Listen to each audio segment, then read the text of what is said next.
एक relationship manager की salary कितनी होती है जानेंगे आज के इस एपिसोड में। देखिए, अगर आपकी ग्रेजुएशन कंप्लीट हो गई है और आप ये सोच रहे हो कि अब मुझे एक रिलेशनशिप मैनेजर बनना है, तो मैं आपको ना सारे स्टेप्स बताऊंगा और ये वीडियो स्पेशली आईसीआईसीआई बैंक के लिए है। अब देखो, सबसे पहले मैं अपने एक इंग्रेडिएंट की बात करूंगा, ठीक है, जो आपके पास होना जरूरी है, बहुत ज्यादा जरूरी है, ठीक है, और वो है आपका रेज्यूमे। अब देखो, रेज्यूमे सबके पास होता है, सीवी सबके पास होता है, लेकिन हमें चाहिए अपडेटेड सीवी, अपडेटेड रेज्यूमे। अब एचआर क्या करते हैं, पहले ही रेज्यूमे मंगा लेते हैं कि भाई भेज दो बंदों को, और अगर आपका रेज्यूमे जस्ट ऐसे ही है, नॉर्मल सा, बेसिक सा, तो वो आपका इंटरव्यू लेंगे ही नहीं, पहले से पहले आपको भगा देंगे। तो यार, इस वाली चीज से बचने के लिए ना एक अच्छा रेज्यूमे बनवा लेना। रेज्यूमे आप बाहर से ही बनवा सकते हो, हमसे भी बनवा सकते हो, लेकिन बाहर वाले बंदे कॉपी पेस्ट करके चीजें वही की वही बना के नाम इधर उधर करके दे देते हैं। हम ना थोड़ी रिसर्च करते हैं, थोड़ा सा आपके बारे में जानते हैं, चीजें आपसे पूरा एक फॉर्म फिलअप कराते हैं, उसके बाद हमें आपकी एजुकेशन के बारे में, हर चीज के बारे में पता लग जाता है। देन हम आपका रेज्यूमे बैठ करके अपनी टीम के साथ पूरा सोचा विचारी करने के बाद हम डिजाइन करते हैं। हम एज ए फ्रेशर जो चार्ज करते हैं वो 299 है, और अगर आपके पास एक्सपीरियंस है तो थोड़ा सा ज्यादा लेंगे, लेकिन रेज्यूमे आपको हम बहुत बढ़िया बना के देंगे, ये हमारी गारंटी है।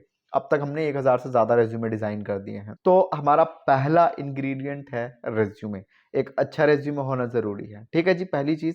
अच्छा, आप कहोगे सर कैसे बनवाएं, तो कॉन्टैक्ट ये आ रहा है, इस पे कॉन्टैक्ट कर सकते हो। दूसरा इंपॉर्टेंट पिलर है हमारा एजुकेशन। अगर आपकी एजुकेशन नॉर्मल सी है, बेसिक सी है, तो आपको जॉब मिल जाएगी फर्स्ट ऑफ ऑल। और अगर आपकी एजुकेशन बहुत तगड़ी है, बहुत कुछ आपने पढ़ लिखा है, एमबीए एमबीए किया हुआ है, देन आपको भी जॉब मिल जाएगी। लेकिन दोनों में ना थोड़ा थोड़ा फर्क होगा। अगर आप ऐसा सोच रहे हो कि हमने तो बीकॉम किया हुआ है, हमें सर क्या जॉब मिलेगी बैंकिंग फील्ड में, तो मैं आपको बता दूं, जॉब आपको बिल्कुल मिलेगी, प्रोफेशनली आपको जॉब मिलेगी। लेकिन मिलेगी किस फील्ड में? सेल्स में मिलेगी। और मैं ना आपको बताता हूं, देखो, कुछ दिन आपको ना सेल्स करनी चाहिए, बहुत जरूरी है। आपको लोगों से बात करना आ जाएगा, कैसे लोगों को एंटरटेन करना है, कैसे चीजें समझानी है, कैसे अपना सेल्स निकालना, ये सब आप फ्री में सीख जाओगे। बढ़िया से बात करना आपको आ जाएगा वर्बली, एंड आपको रिटर्न में चीजें करनी बहुत अच्छी आ जाएंगी। एक फायदा सेल्स करने का। दूसरा फायदा, जब आप सेल्स कर रहे हो, मार्केटिंग कर रहे हो, ठीक है, तो आपको बहुत टाइम मिल जाएगा अपने लिए, आपको घूमने को भी मिलेगा, आप शहर घूम सकते हो, चीजें कर सकते हो, और इसके अलावा बहुत सारी चीजें हैं जिसमें हम टाइम वेस्ट करते हो, वो भी कर सकते हो, लेकिन नहीं करना चाहिए। आपको जॉब मिलेगी सेल्स में एज ए फ्रेशर, फटाफट से 7-8 महीने 1 साल सेल्स में टिको, पहले बढ़िया से मेहनत करो, अचीवमेंट्स लेकर आओ तगड़ी तगड़ी, देन आप स्विच कर लो ब्रांच बैंकिंग में। ठीक है जी, ये तो एक ट्रिक है जिसके साथ आप खेल सकते हो, लेकिन कोई बात नहीं। अगर आपने सिर्फ यही किया है कि बीकॉम किया हुआ है, तो आप सेल्स की जॉब पकड़ो, धीरे धीरे करके स्विच हो जाओ। और हाँ, बीकॉम वालों, एजुकेशन को समाप्त नहीं करना, रोकना नहीं है, पढ़ते जाओ पढ़ते जाओ पढ़ते जाओ। बीकॉम के बाद एमकॉम कर लो, पैसा अगर है तो एमबीए कर लो, अगर आपके पास और ज्यादा पैसा है तो आप पीएचडी कर सकते हो। मतलब आपकी वैल्यू बढ़ती जा रही है। आपको स्टॉप नहीं होना एक जगह पे कि बस मैंने बीकॉम कर लिया, जॉब पकड़ ली, हो गया। नहीं, डिग्री की भी वैल्यू होती है भाई, डिग्री की भी वैल्यू होती है। अभी आप कहोगे कि सर ठीक है, लेकिन स्किल्स का वैल्यू अलग होता है, डिग्री का वैल्यू अलग होता है, ठीक है। अब किसी ने अगर एमबीए किया हुआ है तो भाई उसने कुछ तो पढ़ा ही होगा कम से कम, ठीक है, 1% तो उसने कुछ सीखा ही होगा, तो इसलिए डिग्री की भी वैल्यू होती है। एजुकेशन का कॉन्सेप्ट समझ में आ गया, रेज्यूमे का कॉन्सेप्ट समझ में आ गया। तीसरी चीज की अगर मैं बात करूं तो वो है एक्चुअली हमारे पास स्किल्स, और ये स्किल्स ना बहुत इंपॉर्टेंट है, 4 बताऊंगा, और इन 4 के ऊपर अगर आपने मेहनत कर ली, काम कर लिया, देन आप बहुत कुछ उखाड़ सकते हो। Number 1, high confidence.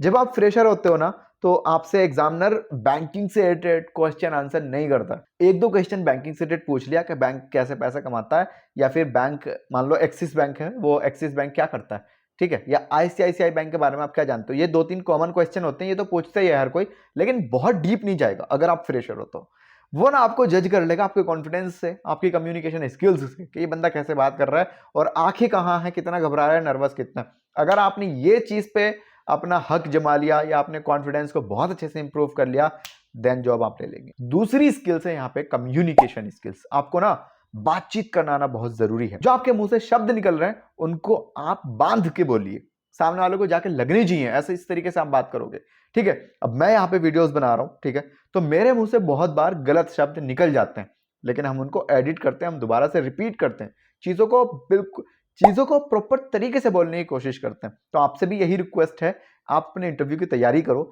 और अच्छे से बोलने की कोशिश करो। अगर आपको नहीं पता कि यार कैसे सीखें, क्या टिप्स हैं इसके लिए, और हमें आइडिया नहीं है सर, तो आप हमारी बुक परचेज कर लेना, first link in the description box. और हाँ, एक चीज का ध्यान रखना, बुक के अंदर भी आपको घोल के निपलाया गया है, वहां से आपको टिप्स मिलेंगी क्या चीजें करनी चाहिए और किन चीजों को इग्नोर करना चाहिए। आप उनको लेकर के प्रैक्टिस करोगे ना तो जनाब आप विद इन मंथ बहुत अच्छे से बोल पाओगे। 2 स्किल्स मैंने आपको बता दी। तीसरी स्किल्स की अगर मैं बात करूं तो वो है नॉलेज ऑफ सेल्स। देखिए एग्जामिनर आपसे छूटते ये सवाल पूछेगा कि ये एक पेन है और मुझे बेच के दिखाओ, ठीक है, अगर आप सेल्स के फील्ड में आते हो तो यार आपको ना बहुत अच्छी नॉलेज होनी चाहिए।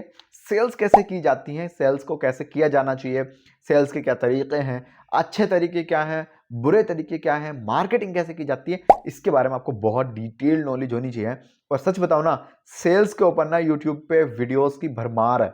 आप जाओ, सीखो, एंजॉय करो। लास्ट स्किल्स हमारे पास है एक्चुअली में, और ये भी बहुत इंपॉर्टेंट है। आपको ना इसके ऊपर भी बहुत काम करने की जरूरत है और बहुत ही ध्यान रखने की जरूरत है। यह है आपका मैच्योर दिखना। अगर आप मैच्योर नहीं दिख रहे हो ना तो कम से कम बातें मैच्योर कर लो आप। अगर आपकी बातें भी ऐसी हैं हवा हवाई और आप खुद भी हवा हवाई हो तो आप कुछ नहीं कर पाएंगे, एग्जाम में आपको रिजेक्ट कर देगा। देखिए अगर कोई 50 साल का आदमी भी अच्छे से बात नहीं करता है, बच्चों की तरह बातें करता है, तो उसकी कहीं इज्जत नहीं होगी। लेकिन अगर कोई 17 साल का बच्चा अच्छे से बात करता है, सोच समझ के बोलता है और जितनी जरूरत है उतना बोलता है, लोग उसको बहुत रिस्पेक्ट देंगे। तो यार अपने शब्दों का चयन ना अच्छे से करना और बहुत ही मेच्योर दिखने की कोशिश करना। दिखने के साथ साथ मेच्योर होना भी, जितना पूछा जाए उतना बताना, ठीक है। क्या एग्जामिनर ने पूछा कुछ, आप उसका जवाब नहीं दे रहे हो, घुमा फिरा के कुछ बात बता रहे हो, एग्जामिनर भी गुस्सा हो रहा है। ये सब आपको हरकतें नहीं करनी। क्विक आंसर के साथ साथ स्ट्रेट रहना है, आपको चीजों को क्लियर रखना है ट्रांसपेरेंसी के साथ।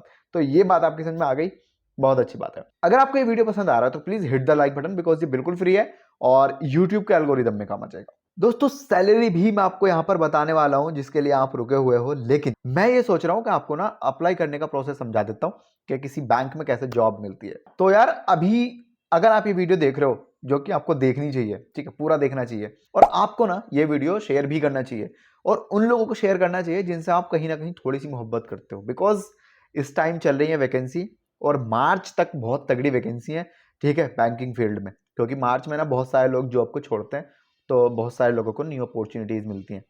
तो अगर आपका ड्रीम जॉब है ना बैंकिंग फील्ड में तो ये बेस्ट टाइम है, ठीक है। और वैसे भी आपको ही पता है भाई, फाइनेंशियली ईयर हमारा शुरू होने वाला है तो वो मार्च अप्रैल से शुरू होता है, तो इस बात का भी आपको पता है अगर आप एक बैंकर की सोच रखते हो तो इसलिए ये आपके लिए वैसे भी ठीक रहेगा। और अप्रेजल वगैरह ये सारी चीजें अभी होंगी तो आपको पता भी लग जाएगा कि एक साल में क्या चीजें हो रही हैं। तो ये बेस्ट बात हो गई। दूसरी चीज ये है, अप्लाई करने का ना सबसे आसान तरीका इस टाइम ये है, जितने भी बैंकिंग फील्ड के एचआर है ना ये सारे लिंक्डइन पे बहुत एक्टिव है। तो आप फटाफट लिंक्डइन पे अपना अकाउंट बनाइए। अगर नहीं पता कैसे बनाते हैं तो उसके लिए YouTube पे बहुत सारे फ्री वीडियोस हैं, आप जाकर उनसे सीखो और हाँ अपना अकाउंट बनाओ प्रोफेशनली। आप सभी बैंकों के एचआरस को फॉलो करिए। तो यार वो ना बैंकों की ऐसे वॉक इन ड्राइव पे वैकेंसी निकालते हैं। आपको एक वेन्यू का एड्रेस दिया जाएगा, आपको वहां पर अपना CV लेके जाना है और फिर वो आपको बताएंगे कि हाँ आप कितने पानी में हो, ठीक है जनाब। आप वहां पर जाओ, अच्छे से इंटरव्यू दो। इंटरव्यू के ऊपर हमने बहुत सारे वीडियोस बनाए हुए, कुछ के लिंक आई बटन में डाल दूंगा, कुछ के डिस्क्रिप्शन में डाल दूंगा। आप उन वीडियो से फ्री ऑफ कॉस्ट सीखो, ठीक है।